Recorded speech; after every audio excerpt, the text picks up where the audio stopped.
Leafs lay an egg in Vegas. Could it prompt the Buds to go after Mikko Rantanen? You're listening to the Locked On Leafs podcast, part of the Locked On Podcast Network.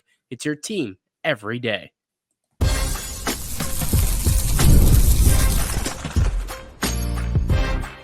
You're Locked On Maple Leafs, your daily podcast on the Toronto Maple Leafs. Part of the Locked On Podcast Network, your team every day.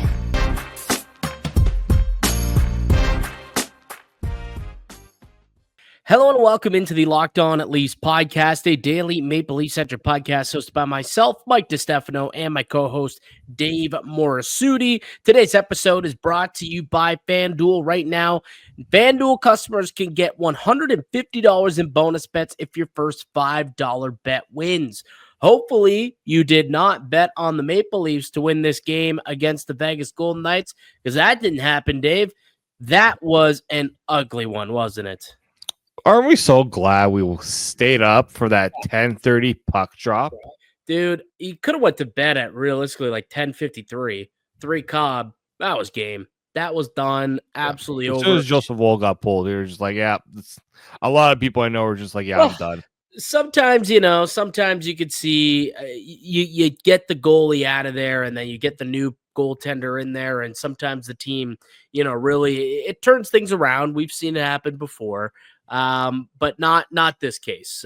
In fact, what were we, 17 seconds into the second period and Stolarz gets scored on. That was really when I was like, okay, this game's over. Let's start looking towards the next game and start looking ahead to free agency pretty much, because this one was terrible. But let's get into it. A bit of a busy show, though. It was a busy day in the NHL. Lots of trades. We had 4 big-time trades, kind of the biggest pre-deadline trading day that we've had so far this year, and a couple of Leaf targets coming off the board. So we'll tell you about those, and we'll tell you how it might factor into what the Maple Leafs do next, and a big name that the Leafs might be interested in as well. That's all coming up in a little bit. But let's break down this game, Dave. Maple Leafs lose 5-2 to the Vegas Golden Knights. I mean, what can you take away from an ugly one like that? I mean, we kind of said it. This was a game where if you weren't going to bring your best, you're probably going to lose. And they didn't have their best, and they lost. Like, it was so disappointing because the game started off with such energy, emotion. You had Matthew Nice decided, yeah, I'm going to go after White Cloud yeah, for, concussing him. Little retribution there. Little retribution. I was like, all right, they got some juice going here. And it just all went to waste. Like, they wasted a pretty, like a good get us going for the game. Well, they wasted it or Joseph Woll wasted it. I mean, I think it was a combination of both. Personally, yeah. I think Joseph Woll, the goals he allowed, especially 2 of the 3, were gross, terrible. Dude. Like, can't. I mean, just absolutely pitiful. Like, we get to the good, the bad, the ugly here. I mean, I'll start with my ugly, and it was Joseph Woll, and in particular, that Brett Howden goal. That can't go in. That can't go in. Just a weak muffin backhander. Like, there was absolutely nothing to that shot, just a little muffin towards the net, and it ends up squeaking through underneath the arm, and next thing, it's 2-0. 2 Cobb, and Joseph Woll's confidence kind of shot at that point. He allowed 3 goals on just 7 shots and got yanked 15 minutes into the hockey game. And at that point, like we said earlier, it was kind of curtains. And to the point of Woll, like, the team didn't give him a whole lot of help. And even Craig Berube came out and said afterwards, when asked his thoughts on the game and what he takes of it, he said, quote, "You can't give a team like that 5 odd man rushes in the first period and, think that you're going to win the game." That's really what I take out of it. That was Berube's response to how he felt about the team's start. And it's true. So although Woll, you got to make those stops, you got to get saves like that. They also did kind of leave him high and dry. 5 odd man rushes in the first period, a couple of them leading to some goals. Just can't have that either. And it didn't get any better when you put Anthony Stolarz in, because you're still giving up odd man rushes. Like, I lost count of how many breakaways they allowed in this game. A lot. A lot. And I'll tell you what, man, it really goes to underscore how much this team misses Chris Tanev, doesn't it? Doesn't it really show how much this team needs a guy like that? Because he makes everybody better. He makes Jake McCabe better, and then you fill out your lineup a little bit more, a little more depth. The penalty kills better. Your breakouts are stronger with a guy like Tanev, who's got a great first pass. It just, games like this and really the last few, like you look at the games that he's missed, the last 3-4 games, this team struggled a lot in their own end, and they've struggled to break the puck out as well. They picked up some points, playing some poor teams. But again, like we said, you go up against Chicago, or you go up against Vegas, putting up a similar effort to what you did against San Jose. You're not going to get a pity point out of that. You're going to get walloped. That's exactly what happened here tonight. Yeah, in a lot of way, I think it was, and Mitch Marner said after the game, a wake-up call. Probably is what they needed because they got away with a point against San Jose. They ran into a really terrible Pittsburgh Penguins goaltender because that was another game where they probably should have lost in a lot of ways. And they were playing with house money a little bit. They thought what they were doing was good enough. Clearly, not good enough. And it's against a team that. That's a Stanley Cup contender right there, and that's the effort you have against a Cup contender. Yeah, I know Tanev's not in the lineup. That's one guy, right? And yes, the one guy makes a difference with especially with the way that Jake McCabe played tonight. But I just think that there's I think the rest of the team needed a bit of a wake up call. So as much as you don't like to see the team lose like that. With the way they've been playing, maybe they needed to. Yeah, honestly. And hopefully that is a little bit of a wake-up call, like Mitch Marner said. But we've heard them say that before, and then they go out and they put up some stinkers. I mean, how many more wake-up calls do they need in the playoffs? I mean, realistically, there's been a lot of wake-up calls, and they haven't answered the call is the problem. We'll see what they can do moving forward. But really quickly, let's get to the good, the bad, the ugly. We already went through the ugly. Joseph Woll for me was that. I thought that Brett Howden goal in particular was disgusting. Can't happen. Just really can't happen at the NHL level, to be honest with you. But 3 goals on 7 shots didn't give his team a chance to win. So that was my ugly. Do you have something different, or is that also? No, that was my ugly. Like they needed Joseph Woll to weather the storm a bit, and he didn't. No. So that was my ugly for sure. What was your bad? We're kind of going in reverse order here, top, but top players weren't they could not generate high danger chances. I think it was 12 to 4 at 5-on-5 in high danger chances. Disgusting. They generated 4 high danger chances the entire game. None in the second period. That second period was also, if we want to give another ugly, that second period. That was my bad. The second period was my bad. They were horrendous. I wanted to have a nap. Like I almost had a nap considering that's how they looked. That was the vibe I got.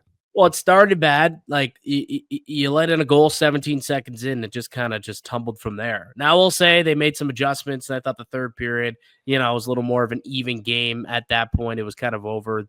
I think Vegas just kind of was packing it in, and the Leafs did find themselves on the scoreboard in the third period. There, Matthews scores on the power play. Marner gets a goal as well. But yeah, I thought the second period was just brutal period by Toronto.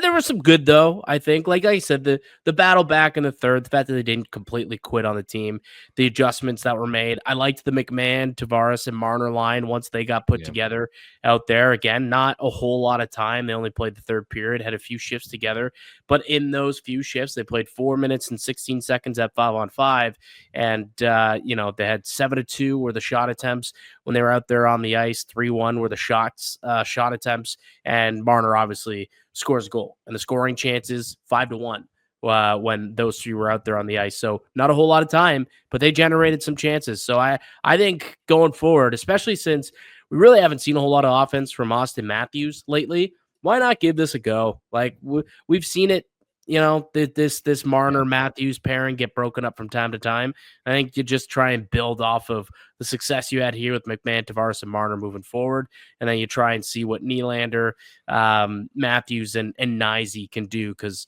Matthews and Nylander have had success together as a duo as well. Yeah, it just, again, we've been talking about the last few days that just the offense hasn't looked good. But you should be making some sort of changes just to generate something different, right? And so I'm hoping that with getting Marner with Tavares and McMahon, bumping him up, that maybe it'll spark things a little bit, because it just hasn't been good enough. And as bad as the defense has been, I think it's also a product of the offense is not getting enough chances.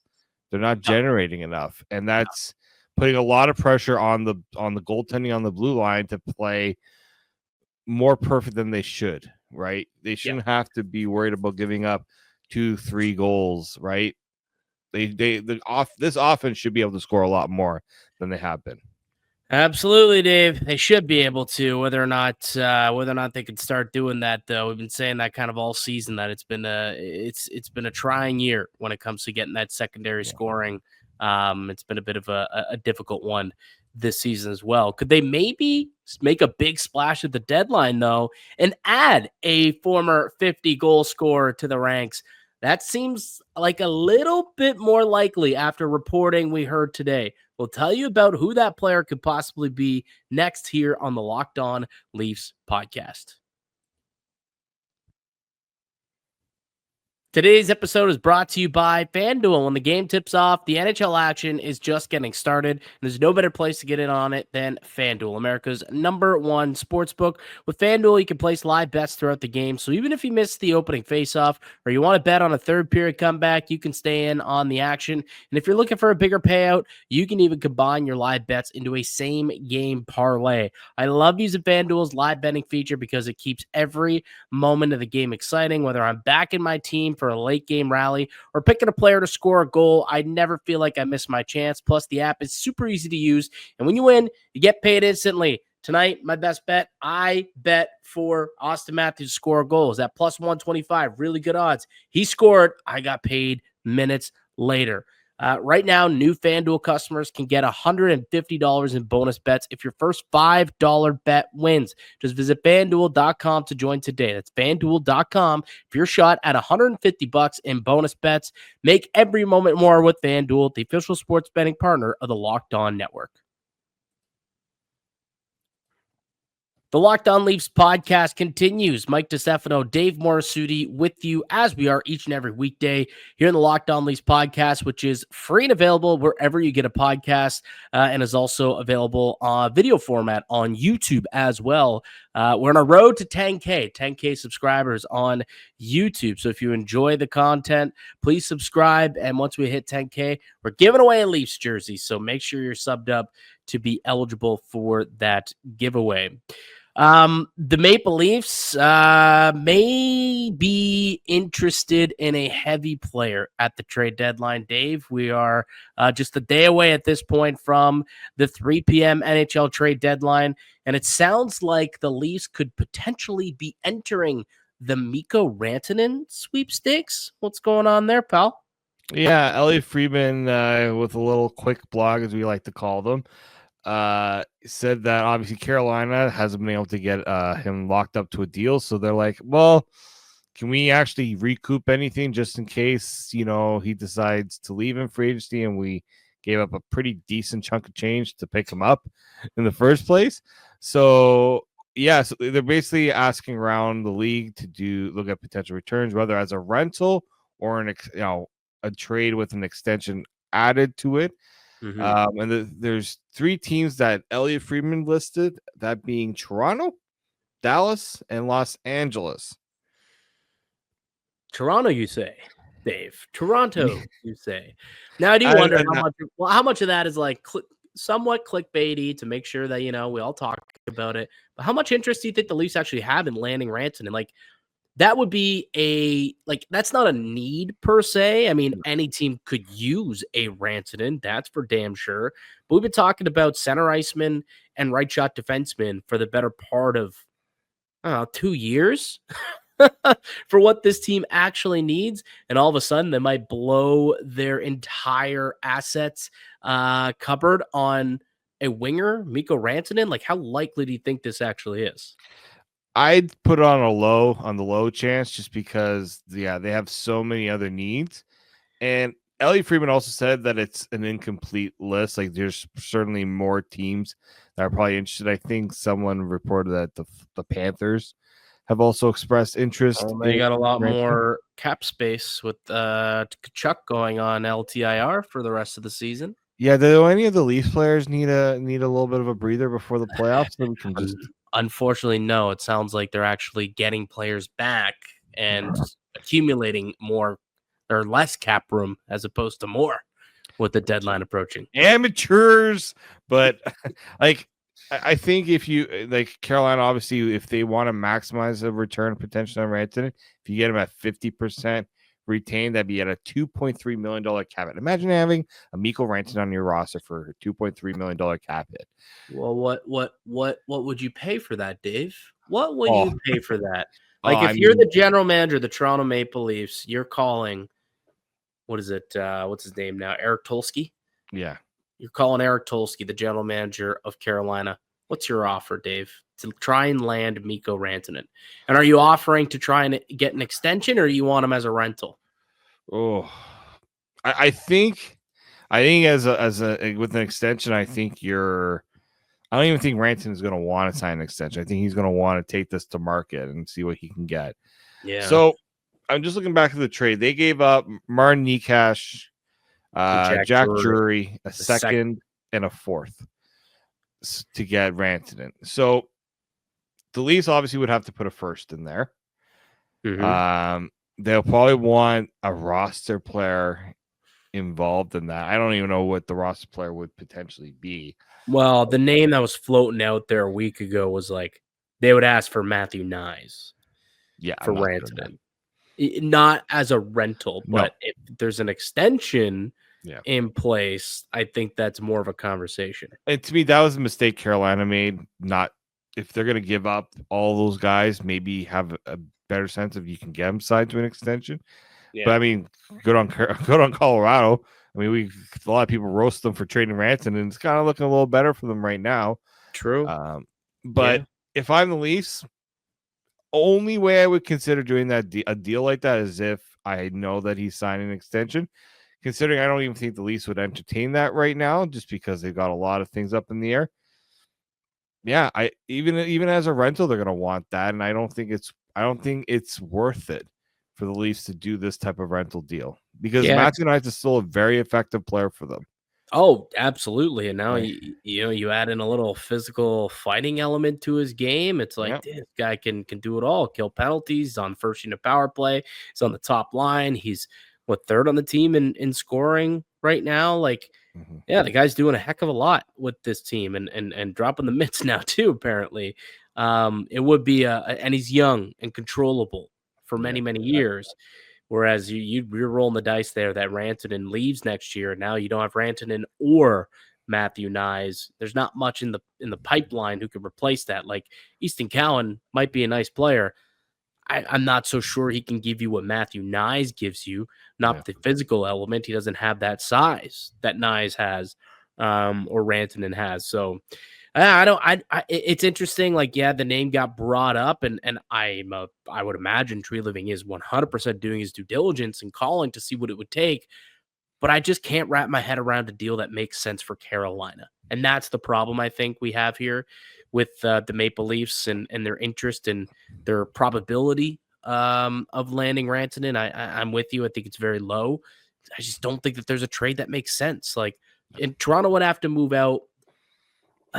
Like, the only roster player, I mean, like, they probably don't really care for a Nick Robertson. They probably don't care for a Max Domi. Maybe a Bobby McMahon. Like, Bobby McMahon, I think, is probably a player that could have a little bit of interest that could make sense. But, like, Bobby McMahon's not Martin Necas, not even close. No, he's not Matthew Nyes either. So, it's interesting. Like, perhaps they would look at a first-round pick and they would look at an Easton Cowan or Fraser Minton and value, those young pieces potentially. And maybe they could use those to make another move in the summer or whatever. So maybe you could get like McMahon, Cowan in a first. Like, could that possibly work? Maybe you add maybe a Max Domi in there to make some money work. Like that's really the only other guy that makes sense, for Toronto. And I'm not sure Carolina would take that because I'd imagine there'd be a better offer somewhere else for Rantanen. I just think the Leafs won't be able to match. Like, you're gonna see a Rantanen deal, and you're gonna be like, yeah, there's no way the Leafs are we're gonna match that. That's what. No. Yeah, and it's interesting because again, we're just less than 24 hours away. Tomorrow is now the NHL trade deadline, and names continue to come off the board. So if it's not Rantanen, it's not going to be Yanni Gourde. It's probably not going to be Luke Schenn either. Those two on the move already. 4 deals made around the NHL today involving a couple of players that the Leafs were targeting. We'll tell you about those deals and what is left for Toronto for Friday's trade deadline. That's coming up next here on the Locked On Leafs podcast, part of the Locked On Podcast Network. It's your team every day.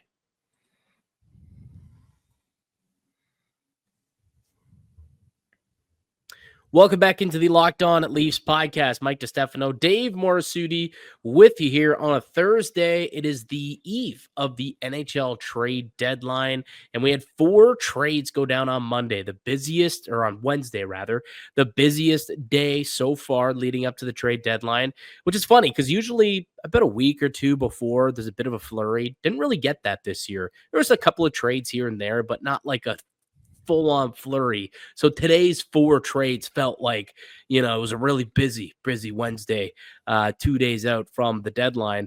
And a couple of key names that the Maple Leafs were eyeing or potentially looking to add to their team get dealt and are most likely no longer available for Toronto.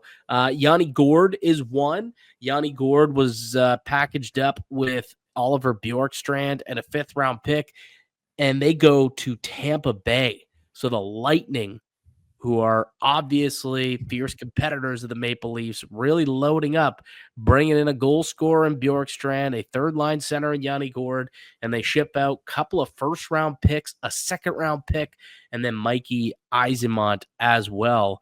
I thought this was just a wild overpayment for those players. However, I do think it puts the Tampa Bay Lightning in a pretty good spot to compete for another cup.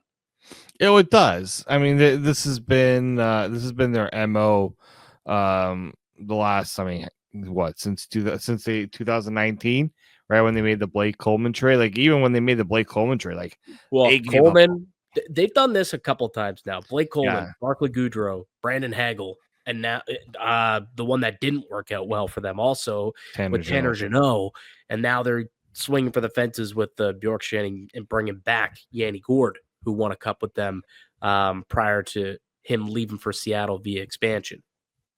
Yeah, it's just it's wild, but you understand. I mean, when you hear Breezeball talk about it, it's just like, we'd rather have the players that we bring in rather than having the picks. And look, I totally get it. This is not a team that's thinking about the future because they got a lot of guys who are in a win now stage in their career. So what's really the point in these draft picks? And it's funny because they're actually not a bad drafting team. It's part of the reason why they have guys like Eyssimont to trade, and when they used to do Cal, I think both of them got traded at one point in some of these deals. So like this is a team that has figured out the best way to weaponize as many assets. Now, granted, like Gourde and Bjork, like those are big. They'll certainly help the Lightning get better. I know a lot of people are classifying it as all in. It's because they paid the all in price, but they didn't go up and get like the top names off the board either. I think like Gourde was a name, obviously, we discussed with the Leafs as a possibility, but he wasn't our top. If you go and listen to our show yesterday, he wasn't our top option. No, he wasn't, but I think that he fits Tampa really well. So not all teams, not all teams need the same thing. And I think Tampa, they know Yanni Gourde. Like he was there. He came up through their system, came up through the Syracuse crunch, and ended up going and winning a cup with Tampa under John Cooper. They know what he can bring, and they know what he's all about. So it makes sense for them to bring him in as their 3C. And then Bjorkstrand, like, they didn't need a Rantanen. They didn't need a top of the board player because they have Kucherov, they have Point, they have Jake Gensel, they've got an Anthony Cirelli, they've got all of these players. So they just need to fill in, a little bit of depth in their middle six, and they do that by adding, Yanni Gordon, then adding Oliver Bjorkstrand, and who knows, maybe they'll make another move. They got some cap retained on these deals as well, which is part of why they paid, a little bit stronger of a price to get them at a low cap hit. But I appreciate Julian Breezeball, and I appreciate how he's willing to be aggressive, and it's worked out more times than it hasn't for this team and for him. Like, this is a team that's had a lot of success over the years, and why is that? Well, they've been able to outbid other teams for certain players that have played strong roles, leading them to a cup. So who knows, man? It's a wide open Eastern Conference, and you add a couple of players like that, maybe they get another depth defender or something between now and 3 p.m. on Friday. Look, all I know is the Lightning got a heck of a lot better with this trade. A heck of a lot better. Oh, they're like the thing is, the top three in the Atlantic could come down to like the last week of the season with the way things are going, right? But now you look, right? Tampa made their move here, adding Gord and adding Bjorkstrand. Florida made their move the other day, adding Seth Jones. Now we're waiting on the Leafs. Well, now we're waiting on the Leafs, right, to make that big trade in response. And it's hopefully it comes at some point, and potentially, I think Braden Shen is still the apple of the eye for them, I believe, at this point. Maybe a Scott Lawton, but I can tell you this: if Yanni Gord is going for a first-round pick, the prices for those guys, I think, went up a little bit too. Especially if you want salary retained, right? Yeah. And we've heard that the Leafs want salary retained in moves. I think there also could be some players that maybe need to be considered moved too, and if they need to make cap space as well, right? Max Domi. Shh. But Max Domi should be traded. I believe Max Domi should be traded. I don't know. Just saying. There is a list of players that right now, I think if you're struggling so hard to get salaries to match, maybe just offer up a few of your players that are currently making a few $1,000,000 that haven't really done much. Camphor also didn't look good tonight. Yeah, I don't. Again, like it's just too many of those types of players where, Domi's making 3.75, Camp is making 2.4. Now I'm going to give Yarncroke some leg room because he's just getting himself going. He's only he hasn't played. Yes. But he could be another player too, right? That if you need to make some move, like you need to make a move, he could also be another one that I could see moved as well. Another move that was made today that the Maple Leafs certainly probably winced a little when they saw it happen was the deal. Leafs winced. I winced. Well, I think everybody winced, and no one knows why exactly this deal was made, to be honest with you. But the Nashville Predators and Pittsburgh Penguins strike a deal. Michael Bunting going to Nashville along with a 4th-round pick for Tommy Novak and Luke Schenn. Luke Schenn dealt from Nashville to Pittsburgh. And I just can't help but feel that this trade was made because it really doesn't make sense from either side. Like, I don't know if you can make any sense of it. To me, this feels like Kyle Dubas just wanted to steal Luke Schenn away from Toronto. That's the most sense that I can make from this trade. Kyle Dubas felt left out of the dance, and he's like, no, I'm going to go out and make a deal. And I'm just like, I understand the Michael Bunting deal. I think he has 1 more year left at $4.5 million. That's not a great deal for Pittsburgh. Novak's got money in term too, though. Not as much money. I get it. Yeah. So it's a bit of a cap dump. I quite understand. But like Schenn got money too. Yeah. Like I'm pretty sure Novak and Schenn together make just as much or more money. Oh, yeah, they do. Yeah, they make more money than Bunting. So they didn't open up cap space with this deal. Now I expect for them, and I don't know if this is, if did Dubas talk about this at all afterward? Did he make? I don't think I didn't see anything. So CJ was saying they liked Luke Schenn's leadership, character, and toughness. There's no shot they keep him though, right? Like they're It's gonna just like, flip. imagine if you're Kyle Dubas, maybe there was a conversation with Luke Schenn saying, hey, if we can find you a contender, we'll move in. Imagine if he doesn't do that. Like, man, that'd be tough. Like Luke Schenn's 35. He wants to win a cup. Like he wants to win another cup. Like he wants to be like, give play him a chance. Meaningful hockey. Like he wants to play some meaningful hockey. And Luke Schenn has there's no reason he should be a Pittsburgh Penguin after the trade deadline. It doesn't help. It'll help the Penguins more to get an asset back because guess what? The Penguins literally have no assets because Kyle Dubas has been making all these trades. Oh, why aren't they competitive? Well, maybe it's some of the moves that have been made to not fix a roster that has flaws and try to make quick fixes. They're 9 points out of a playoff spot and have played 3 more games than both of the teams that are currently in the wild card position in Columbus and Ottawa. So not only, do they have 3 less games to go, they're also 9 points out. They're a .453 points percentage team this year, just 4 points. They don't have a goalie. Like they don't even have a goalie that you could trust right now either. It's like I don't know why. I don't know what the direction is with that. And yeah, I would have to assume that they're just going to flip these guys. Like this was a way to get out of Bunting's deal and get a couple assets that they could flip. Why Nashville wants Michael Bunting, I don't know. Like that's why it makes no sense. Yeah, the Nashville one makes 0 sense, and like the 4th round pick, like unless they feel like Michael Bunting can get them, to kind of turn things around a bit for them, and maybe what's Bunting got this year? What's Bunting? Oh, he's been terrible this year. He's had a couple of stints. Yeah, he's had a couple of stints up in the press box, has he not? Yeah, he did, and he has 14 goals. Not terrible, but it's not like 4.5. Like he's also a -18, right? Like he just has. I think the fit was a weird one. Let's also forget, like this was the guy that got in the Jake Gensel deal. Yeah, it's just like if look at what they turned that Jake Gensel trade into. Like nothing. Oh, it's terrible. So like if I'm the Leafs, yeah, call Pittsburgh, see what Dubas is looking for Luke Schenn. Maybe like. Now he's probably going to be like, oh, now I got something you want. Like, I don't think that's the reason he did it. I think he maybe saw a way to, get rid of a player and maybe look to add more assets to the chamber. We'll see.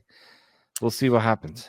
I think I legitimately, I'm not even joking. I think he made this trade to keep Luke Schenn out of Toronto. Like, I think he did this to spite the Leafs because he's not going to trade him to Toronto now. Tree Living wants to bring in Luke Schenn. It's not going to be through Pittsburgh. I can assure you that. I'll tell you this, and people think, these guys hold grudges. Look at what's happened to Brad Treliving ever since he left Calgary. Don't tell me that there's no pettiness going around the NHL. There is plenty of it. So let me ask you this, Dave. Luke Schenn's now probably off the board. Like there's a possibility. I think they're going to flip him. I just think it's unlikely they flip him to Toronto, or they're going to ask for a pretty penny from the Leafs to make that deal.